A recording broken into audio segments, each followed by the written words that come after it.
என்னோட $500 as a content writer நான் எப்படி earn பண்ணேங்கிற ஃபுல் ஜேர்னியை தான் இந்த வீடியோவில் நான் கவர் பண்ணியிருக்கேன். லைக் வீக் பை வீக் என்ன நடந்துச்சு, என்ன மிஸ்டேக்ஸ் பண்ணேன், அது எது ஒர்க் அவுட் ஆச்சு அப்படிங்கிற எல்லாமே இந்த வீடியோவில் கவர் பண்ணியிருக்கேன். நீங்கள் ஃப்ரீலான்ஸராக உங்கள் கேரியரை ஸ்டார்ட் பண்ண போகிறீங்க அப்படின்னா இந்த வீடியோ உங்களுக்கு ரொம்ப ஹெல்ப்ஃபுல்லாக இருக்கும். ஸோ ஸ்கிப் பண்ணாமல் பாருங்கள். So week 1 setup phase. So first week நான் என்ன பண்ணேன் அப்படின்னா ஃப்ரீலான்சிங் ஜாப் பிளாட்ஃபார்ம்ஸில் அக்கௌண்ட் ஓப்பன் பண்ணி என் ப்ரொஃபைல் செட் பண்ணேன். பட் அதில் ஒரு ப்ராப்ளம் இருந்துச்சு. என்ன அப்படின்னா என்கிட்ட வந்து போர்ட்ஃபோலியோ கிடையாது, என்கிட்ட எக்ஸ்பீரியன்ஸ் இல்லை, அப்படி எப்படி நான் என் ஒர்க்கை ஷோகேஸ் பண்ணுறது அப்படிங்கிற கொஸ்டின் வந்துச்சு. அந்த சமயத்தில் என்ன பண்ணணும் அப்படின்னா fake it till you make it. ஃப்ரீயாக 3 சாம்பிள் ஆர்டிகல்ஸ் எழுதினேன். ஒரு ஃபிட்னஸ் டாபிக், ஒரு டெக் டாபிக், ஒரு பிஸ்னஸ் டாபிக்னு மீடியமில் பப்ளிஷ் பண்ணேன். ஏன்னா மீடியம் வந்து ஃப்ரீ பிளாட்ஃபார்ம்ங்கிறனால. அண்ட் இதை என்னோட போர்ட்ஃபோலியோவை யூஸ் பண்ணேன். இந்த ப்ரொஃபைல் ஆப்டிமைசேஷனுக்கு உங்களுக்கு நியர்லி 1 hour தான் தேவைப்படும். ஸோ இந்த ஃபர்ஸ்ட் வீக்கில் நான் என்ன மிஸ்டேக் பண்ணேன் அப்படின்னா என் ப்ரொஃபைலை ரொம்ப ப்ரொஃபஷனலாக காமிக்கணும் அப்படிங்கிற மைண்ட் செட்டில் லைக் டிஸ்கிரிப்ஷனில் வந்து season content writer with high expertise அப்படிங்கிற மாதிரி எல்லாமே நான் டிஸ்கிரிப்ஷன் கொடுத்துருந்தேன். பட் கண்டிப்பாக அது யாராக இருந்தாலும் நம்ப மாட்டாங்க. இதை 2 to 3 days ரியலைஸ் பண்ணிவிட்டு என்னோட ப்ரொஃபைல் டிஸ்கிரிப்ஷனை வந்து நான் சேஞ்ச் பண்ணிட்டேன். எந்த மாதிரி அப்படின்னா new content writer passionate about helping business grow online through quality content. இந்த மாதிரி எல்லாமே நான் சேஞ்சஸ் கொண்டு வந்தேன். இது ரொம்ப சிம்பிளாக இருக்கும், பட் ஆனஸ்டான ஒரு ஃபீல் கொடுக்கும். அண்ட் இப்படி சேஞ்ச் பண்ணனால என்ன ரிசல்ட் கிடைச்சது அப்படின்னா 15 ப்ரொபோசல் சென்ட் பண்ண 0 ரெஸ்பான்ஸ் இருந்துச்சு, 0 earnings, பட் டிசப்பாயின்மெண்ட் ஹையாக இருந்தது. Week 2 first break through.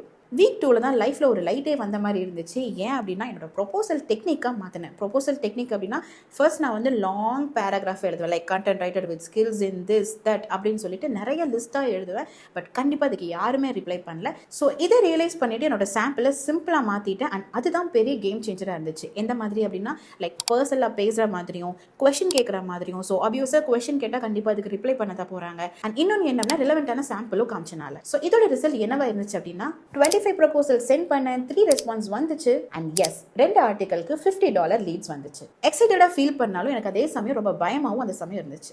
Week 3 first மணி. இந்த வீக்கில் தான் என்னோட ஃபர்ஸ்ட் பேமெண்ட் எனக்கு கிடைச்சிது. இந்த ஃபர்ஸ்ட் ப்ராஜெக்டோட கிளைண்ட் யார் அப்படின்னா ஒரு US பேஸ்ட் ஒரு கிளைண்ட். அவங்களுக்கு வந்து 2 ஆர்டிகல் எழுதணும். அந்த 2 ஆர்டிகலுமே 1000+ வேர்ட்ஸ் இருக்கணும் அப்படிங்கிற மாதிரி எக்ஸ்பெக்ட் பண்ணாங்க. இந்த ப்ராஜெக்ட்டில் நான் நிறைய மிஸ்டேக்ஸ் பண்ணேன். அதே மாதிரி என்னால் அதுலேருந்து நிறைய லேர்ன் பண்ணவும் முடிஞ்சுது. எந்த மாதிரியான மிஸ்டேக்ஸ் அப்படின்னா என்னோட ஃபர்ஸ்ட் கிளைண்ட் அப்படிங்கிறனால எந்த மாதிரி எல்லாமே எனக்கு வந்து டைம்லைன் சொல்கிறது அப்படிங்கிறது தெரியாமல் லைக் ஐ செட் நான் 2 daysல முடிக்கிறேன் அப்படிங்கிற மாதிரி நான் சொல்லியிருந்தேன். பட் ஆனால் எனக்கு முடிக்கிறதுக்கு 4 days ஆச்சு. ஏன் அப்படின்னா ஏன்னா எனக்கு ஒரு ஆர்டிக்கலில் 3 to 4 hours ஸ்பெண்ட் பண்ண வேண்டியதாக இருந்துச்சு. லைக் இது 2019 நடந்தது அப்படிங்கிறனால அப்போ AI டூல்ஸ்லாம் அதிகம் கிடையாது. So I have to research each and every thing. Like கீவேர்ட்ஸாக இருக்கட்டும், இல்லை வந்து நம்ம எழுதுகிற ரெஃபரன்ஸாக இருக்கட்டும், சரி எல்லாமே வந்து நம்மளே சர்ச் பண்ணி நம்மளே ஓனாக பண்ணுறது அப்படிங்கிறனால ஒரு பிளாக்கு அட்லீஸ்ட் வந்துட்டு 4 to 5 hours அப்படிங்கிறது ஆகும். கிளைண்ட் வந்து நிறைய ரிவிஷன்ஸ் கேட்டிருந்தாங்க. லைக் அது நம்ம எக்ஸ்ட்ரா ஒர்க் பண்ணுற மாதிரி தான் இருக்கும். பட் அது ஃபர்ஸ்ட் கிளைண்ட் அப்படிங்கிறனால நம்ம அட்ஜஸ்ட் பண்ணி அதை பண்ணி தான் ஆகணும். அண்ட் இன்னொரு முக்கியமான விஷயம் என்ன அப்படின்னா கம்யூனிகேஷன். டெய்லி அப்டேட் கொடுக்கணும். நான் இப்போ வந்து ஆர்டிகல் 1 எழுதிட்டு இருக்கேன். இது வந்து இன்னைக்கு முடிஞ்சிடும், இல்லை நாளைக்கு முடிஞ்சிடும், அது முடிச்சுட்டு ஆர்டிகல் 2 லைக் ஒரு சிம்பிள் ஒரு அப்டேட் கொடுக்கறதுனால உங்களுக்கு ஒரு ட்ரஸ்ட் பில்ட் ஆகும். ஸோ இந்த வீக் 3யோட ரிசல்ட் என்ன அப்படின்னா 2 ஆர்டிகல்ஸ் டெலிவர் பண்ண, பிளாட்ஃபார்ம் ஃபீஸ் போக $42 கையில் கிடைச்சிது. அண்ட் ரொம்ப இம்பார்ட்டண்ட்டாக 5 star ரிவ்யூவும் கொடுத்தாங்க. ஸோ இந்த ரிவ்யூ பார்த்துட்டு நான் எக்ஸ்ட்ரா ஒரு 20 ப்ரொபோசலுமே நான் சென்ட் பண்ணேன். And next 4 to 6 weeks scaling up. So first review கையில் கிடைச்ச உடனே எல்லாமே சேஞ்ச் ஆயிடுச்சு. நம்ம வீக் 3ல் ஒரு கிளைண்ட்டுக்கு ஒர்க் பண்ணோம். அதே மாதிரி வீக் 4ல் வந்து 2-3 கிளைண்ட்ஸ் வந்தாங்க. லைக் $70 ஃபார் பிளாக் போஸ்ட், அதுக்கப்புறம் ஒரு $80 ஃபார் SEO போஸ்ட். இந்த மாதிரியான புது கிளைண்ட்ஸ் வந்து வந்தாங்க. ஆல்சோ வீக் 5ல் இதே கிளைண்ட்ஸ் வந்து ரிப்பீட் ஆனாங்க. அண்ட் அந்த வீக் 5ம் புது கிளைண்ட்ஸும் வந்தாங்க. So end of the week 6 பேரலில் நம்ம 3 கிளைண்ட்ஸ் கூட ஒர்க் பண்ணிட்டு இருந்தோம். ஸோ டோட்டல் earnings என்னவா இருந்துச்சு அப்படின்னா பிளாட்ஃபார்ம் ஃபீஸ் போக $535 நம்மக்கிட்ட இருந்துச்சு.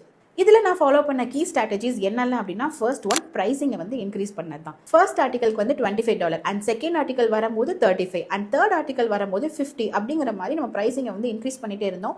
ஏன் அப்படின்னா நமக்கு ரிவ்யூ ஆல்ரெடி வந்துடுச்சு. ஸோ கண்டிப்பாக நம்ம ஒர்க்கை ட்ரஸ்ட் பண்ணிட்டு பே பண்ணுறதுக்கு ரெடியாக தான் இருப்பாங்க. செகண்ட் ஸ்ட்ராட்டஜி என்ன அப்படின்னா எனக்கு தெரிஞ்ச நீஷை வந்து நான் செலக்ட் பண்ணேன். லைக் எல்லாத்த பற்றியும் பேசாமல் எனக்கு எது தெரியுமோ அதை மட்டும் நான் ஃபோக்கஸ் பண்ணேன். அது எப்படியெல்லாம் அப்படின்னா ஃபர்ஸ்ட் ஒன் வந்து நான் ஸ்மால் பிஸ்னஸை கான்சன்ட்ரேட் பண்ணேன். செகண்ட் ஒன் வந்துட்டு ஹெல்த் அண்ட் பியூட்டி கேரை கான்சன்ட்ரேட் பண்ணேன். அண்ட் தேர்ட் ஒன் வந்து டெக்னிக்கல் ரைட்டிங்கும் நான் ஃபாலோ பண்ணேன்.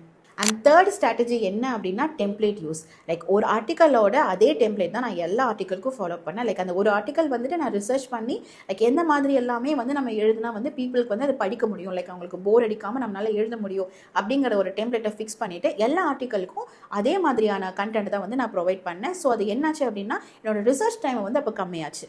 லைக் நான் 4 to 5 hours ஆகிட்டு இருந்தது, எனக்கு 2 to 3 hours என்னால் முடிக்க முடிஞ்சது. ஸோ இது மூலமாக என்ன ஒர்க் அவுட் ஆச்சு, என்ன ஒர்க் அவுட் ஆகலை அப்படிங்கிறத பார்க்கலாம். ஸோ இங்கே என்னெல்லாம் ஒர்க் அவுட் ஆச்சு அப்படின்னா, ஃபர்ஸ்ட் ஒன் வந்து ஹானஸ்டான ஒரு ப்ரொஃபைல். எனக்கு எல்லாமே தெரியும் அப்படிங்கிற மாதிரியான ப்ரொஃபைல் இல்லாமல், லைக் நான் வந்து ஒரு லேர்னர் தான் அப்படிங்கிற மாதிரியான ஒரு ப்ரொஃபைல் வந்து இருக்கணும். செகண்ட் ஒன் என்ன அப்படின்னா, குயிக் மெசேஜ். உங்கள் கிளைண்ட் வந்து உங்களுக்கு ரிப்ளை பண்ணி அந்த 1 to 2 ஹவர்ஸில் ரிப்ளை பண்ணுற மாதிரி பார்த்துக்கணும். அண்ட் தேர்ட் ஒன்க்கு என்ன அப்படின்னா, ஸ்லைட்டான ஓவர் டெலிவரி. லைக் அவங்க 1000 வேர்ட்ஸ் கேட்டால் ஒரு 1100 வேர்ட்ஸ்க்கு மேலே கொடுக்குற மாதிரி எடுத்துக்காங்க. பட் ஆனால் நிறைய கண்டென்ட் ப்ரொவைட் பண்ணிடாதீங்க.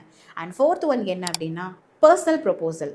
நீங்கள் நிறைய கண்டென்ட் போட்டு நீங்கள் அவங்களுக்கு அனுப்பணும்னு கிடையாது. லைக் பர்சனலாக ஒருத்தவங்க கூட நீங்கள் எப்படி பேசுவீங்களோ அதே மாதிரியான ஒரு ப்ரொபோசலை ரெடி பண்ணி சென்ட் பண்ணணும். அண்ட் ஃபிஃப்த் ஒன் என்ன அப்படின்னா, ரிவ்யூஸ். நீங்கள் ஒர்க் பண்ண கிளைண்ட் கிட்ட இருந்து ரொம்ப பொலைட்டான வேல உங்களுக்கான ரிவ்யூஸை நீங்கள் வாங்கணும். அண்ட் எதெல்லாம் ஒர்க் அவுட் ஆகலை அப்படின்னா, ஃபர்ஸ்ட் ஒன் வந்து ஒரு ஜென்ரிக்கான ப்ரொபோசல் அனுப்புறது. ஸோ அந்த மாதிரி ஜென்ரிக்காக இருக்குது அப்படின்னாலே அவங்க மேக்ஸிமம் படிக்க மாட்டாங்க. ஸோ அது பண்ணக்கூடாது. அண்ட் செகண்ட் ஒன் என்ன அப்படின்னா, ரொம்ப லோவாக பிட் பண்ணுறது. இன் பிட்வீன் நிறைய கிளைண்ட்ஸ் கிட்ட வந்து போட்டு $10 ஒரு ஆர்டிக்கலுக்கு கேட்கறது, இந்த மாதிரியெல்லாம் இருந்துச்சு அப்படின்னா நம்ம போடுற ஒர்க்குக்கு சரியான ரிட்டர்ன் வராத மாதிரியான ஒரு ஃபீல் இருக்கும். அண்ட் தேர்ட் ஒன் என்ன அப்படின்னா, நிறைய டாபிக்ஸை பற்றி பேசுறது. லைக் உங்களோட நீச் என்ன அப்படின்னு அண்டர்ஸ்டாண்ட் பண்ணிட்டு அதில் ஃபுல் ஃபோக்கஸ் இருக்கிற மாதிரி பார்க்கணும். அண்ட் ஃபோர்த் இம்பார்ட்டன்ட் ஒன் என்ன அப்படின்னா, பர்ஃபெக்டாக எழுதுறதுக்கு ட்ரை பண்ணுறது. கண்டிப்பாக எந்த ஆர்டிக்கலுமே பர்ஃபெக்டாக எழுதவே முடியாது. பட் நம்ம கிளைண்ட் பேசஸில் பார்த்தோம் அப்படின்னா, பர்ஃபெக்டாக எழுதியிருக்கோமா அப்படிங்கிறத விட நீங்கள் அந்த ஆர்டிக்கலை முடிச்சிருக்கீங்களா அப்படிங்கிறது தான் கிளைண்ட்டுக்கு வந்து இம்பார்ட்டண்ட்டாக தெரியும். ஸோ நீங்கள் பர்ஃபெக்ஷனை கான்சென்ட்ரேட் பண்ணாமல் நீங்கள் ஆர்டிக்கலை டைம் லைனுக்குள்ளே முடிச்சு சப்மிட் பண்ணுறது தான் கான்சென்ட்ரேட் பண்ணணும். ஸோ நான் ஃபர்ஸ்ட் $500 நான் ஏர்ன் பண்ண கம்ப்ளீட் பிரேக் டவுன் இதுதான். நான் ஃபர்ஸ்ட் ஸ்டார்ட் பண்ணும்போது இந்த மாதிரிலாம் நடக்கும் அப்படிங்கிறது வந்து எனக்கு தெரியாது. பட் இப்போ நீங்கள் ஸ்டார்ட் பண்ண போறீங்க அப்படின்னா இந்த வீடியோலேருந்து கண்டிப்பாக உங்களுக்கு ஒரு ஐடியா கிடைச்சிருக்கும். ஸோ உங்களோட ஆக்ஷன் ஸ்டெப் என்னவா இருக்கணும் அப்படின்னா, ப்ரொஃபைல் ஆப்டிமைஸ் பண்ணுங்க, 3 சாம்பிள் எழுதுங்க. லைக் ஏஐ யூஸ் பண்ணாமல், லைக் யூஸ் பண்ணாலும் ரிசர்ச்காக யூஸ் பண்ணிட்டு உங்கள் ஓன் வேர்ட்ஸில் ஒரு 3 சாம்பிள்ஸை ரெடி பண்ணுங்க. கன்சிஸ்டண்டாக 10 to 20 ப்ரொபோசல் சென்ட் பண்ணிட்டே இருங்க. அண்ட் உங்களுக்கு ஃபர்ஸ்ட் ப்ராஜெக்ட் வந்துருச்சு அப்படின்னா உங்களோட கிரியேட்டிவிட்டியை யூஸ் பண்ணிட்டு கொஞ்சமாக ஓவர் டெலிவரும் பண்ணுங்க. அண்ட் இந்த வீடியோ உங்களுக்கு பிடிச்சிருந்துச்சு அப்படின்னா லைக் பண்ணிட்டு சப்ஸ்கிரைப் பண்ணுங்க. I will see you in the next one.